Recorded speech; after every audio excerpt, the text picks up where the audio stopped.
runtuhnya dinasti politik di Pilkada serentak 2024 tadi sudah kita simak juga informasi sebelumnya begitu untuk beberapa wilayah termasuk juga yang biasanya dikuasai oleh katakanlah partai tertentu, kemudian juga sekarang justru dimenangkan oleh paslon tertentu. Nah, untuk membahasnya kita sudah bergabung dengan peneliti indikator politik Indonesia, Pak Bawono Kuboro. Selamat sore, Mas Bawono.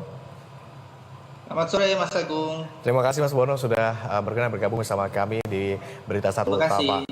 Kita beri tajuk runtuhnya dinasti politik atau politik dinasti di Pilkada serentak ini. Mengapa? Karena terjadi di beberapa wilayah.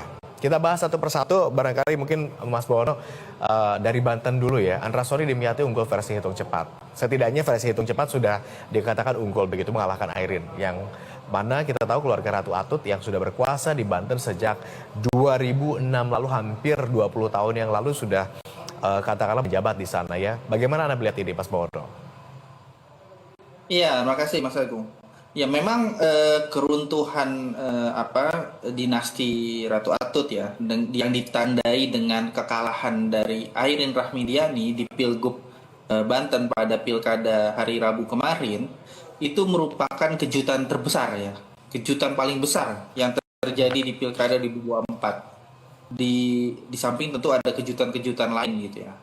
Nah, ini di luar perkiraan banyak orang gitu ya, di luar prediksi banyak orang, banyak pihak, banyak pengamat, pasangan Andra Soni Dimyati bisa menjungkir balikan prediksi banyak pihak gitu ya, bahwa Airin Rahmidiani, Ade Sumardi akan menang mudah di Pilgub Banten melawan Andra Soni Dimyati.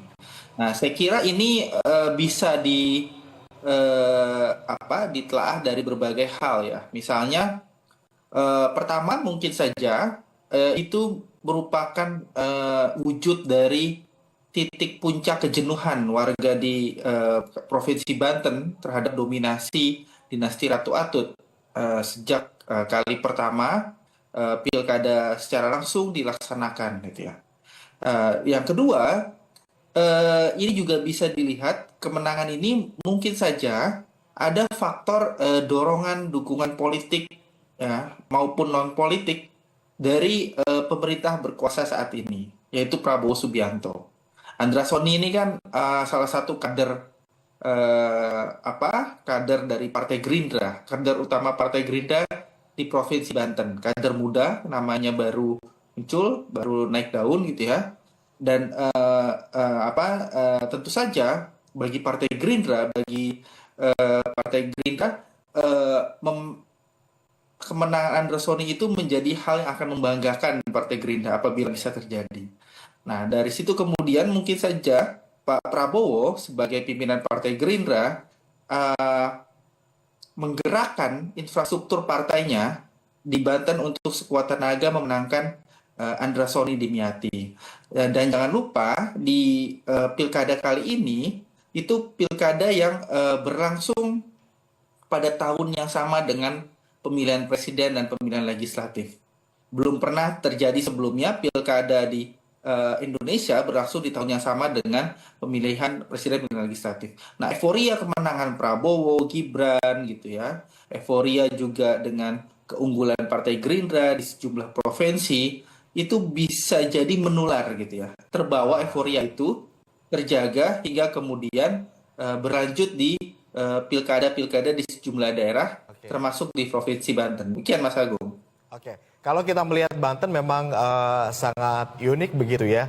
Dinamikanya seperti roller coaster, kita tahu pada saat bahkan nominasi pencalonan pun awalnya kan seakan-akan akan satu paslon melawan kota kosong, tapi ternyata di titik-titik menjelang penutupan pendaftaran ternyata Airin kemudian naik, lalu kemudian elektabilitasnya survei menunjukkan begitu tinggi ketika di awal, tapi selama perjalanan justru bahkan hingga hasil quick count menunjukkan Andra Soni lah yang unggul begitu ya. Selain tadi katakanlah Anda menyebutkan euforia dari Pilpres yang diselenggarakan tidak jauh waktunya dengan penyelenggaraan pilkada. Apalagi ya kira-kira yang menjadi penentu kemenangan Andra Dimyati di Pilgub Banten ini?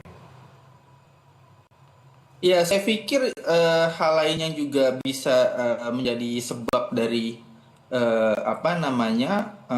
kemenangan Andra Soni adalah misalnya soliditas mesin politik partai pendukung. Itu bisa saja menjadi variabel berikutnya yang menghantarkan pasangan ini pada kemenangan di Pilgub Banten eh, pada hari Rabu kemarin. Kan kalau kita petakan, hampir semua partai ini kan berkumpul di pasangan Andra Soni Dimyati, kecuali dua partai, Partai Golkar dan PDI Perjuangan gitu ya. Nah, mungkin saja partai-partai ini, Partai Gerindra, PKS gitu ya, Partai Demokrat, ini kan juga memiliki basis politik yang sedikit banyak bisa diandalkan di Provinsi Banten.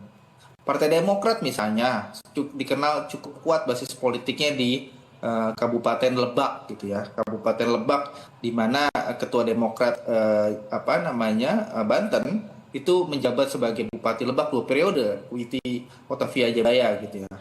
PKS juga cukup kuat di wilayah-wilayah perkotaan seperti Tangerang Selatan, Tangerang Raya ya. Cukup kuat. Gerindra di pemilu 2024 kemarin dan 2019 kemarin itu juga menjadi salah satu kekuatan pesaing bagi Partai Golkar, bagi dominasi Partai Golkar di tanah Jawara ini. Nah, saya kira dengan bermodalkan hal tersebut soliditas partai bisa digerakkan sehingga menghantarkan kemenangan Andra Soni Dimyati. Oke, since tadi Mas Bono juga mention soal PKS ya. Kita tahu di PKS tampaknya berjaya di Depok. Coba kita geser ke Depok di mana politik dinasti PKS yang berkuasa selama 20 tahun juga ternyata akhirnya tumbang. Dari kacamata Anda, apa menjadi penyebabnya? Bukankah di Depok juga kan di tahun yang sama digelar dengan Pilpres? Kenapa euforianya tidak menular di sana?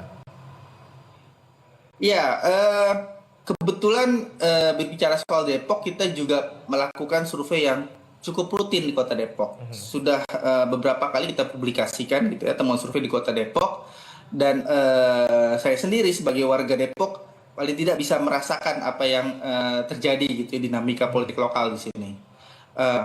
Memang ketika kita lakukan survei di awal itu posisi dari Supian Suri penantang itu masih tertinggal jauh dari Imam Budi Hartono, calon wali kota yang diusung oleh Partai Keadilan Sejahtera. Kurang lebih itu survei di sekitar bulan Mei ya, sudah kita pernah publikasikan juga. Nah, kemudian kita melakukan survei setelah masuk masa kampanye di bulan September, dan kemarin kurang lebih 2 minggu sebelum hari pencoblosan kita juga merilis survei di bulan November. Ada terjadi peningkatan dukungan gitu ya terhadap pasangan Supian Suri Chandra ini, hingga kemudian sedikit melampaui pasangan Imam Budi Hartono Ririn Farabi. Meskipun ketika itu temuan survei ketika itu masih berada dalam rentang margin of error gitu ya. Tapi artinya kalau di Depok berarti sudah terjadi pergeseran peta elektoral secara berangsur-angsur begitu ya? Ya, kita sudah menemukan gejalanya sejak bulan Oktober gitu ya, di survei yang pernah kita rilis. Kita sudah menemukan gejalanya adanya potensi pasangan calon yang diusung Partai Golkar dan Partai Keadilan Sejahtera ini tumbang. Itu kita sudah menemukan potensi itu meskipun ketika itu jaraknya masih margin of error. Nah, ini bisa juga dilihat sebagai titik kejenuhan sebagian besar warga di Kota Depok terhadap dominasi Partai Keadilan Sejahtera selama 19 tahun. Sejak kali pertama Pilkada digelar 2005 lalu itu selalu dimenangkan oleh pasangan-pasangan calon yang diusung oleh Partai Keadilan Sejahtera. Betul. Dan yang juga menarik di sini yang saya perhatikan, kampanye yang dilakukan oleh pasangan Supian Suri Chandra itu bisa dibilang mengadaptasi gaya Prabowo Gibran. Misalnya dari hal mengenakan atribusi warna yang dipilih itu persis sekali. Juga menggunakan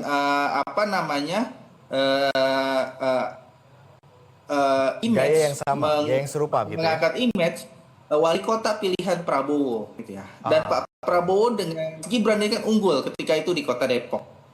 Nah, ini juga bisa dilihat sebagai euforia kemenangan Prabowo Gibran yang terbawa kemudian hingga di pelaksanaan pilkada di bulan November. Nah, dalam konteks Kota Depok itu juga terjadi nampak euforia tersebut.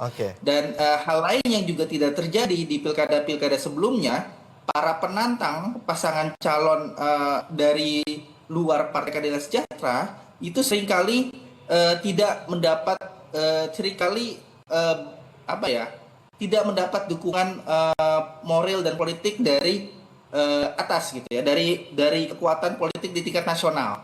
Itu tidak terjadi di pilkada-pilkada Kota Depok sebelumnya. Nah, di pilkada Kota Depok saat ini yang kemarin berlangsung, pasangan Supian Chandra ini jelas sekali terlihat mendapat sokongan, dukungan moral dan politik dari kekuatan politik di tingkat nasional, dalam hal ini Partai Gerindra dan koalisi-koalisi di Indonesia Maju. Atau dengan kata lain, Mas Bawono, Anda ingin menyampaikan bahwa ini ada faktor endorsement begitu ya dari tingkat pusat, sehingga membuat prominence atau ketokohan di sana begitu, katakanlah Depok sebagai basisnya PKS akhirnya bisa tergeser.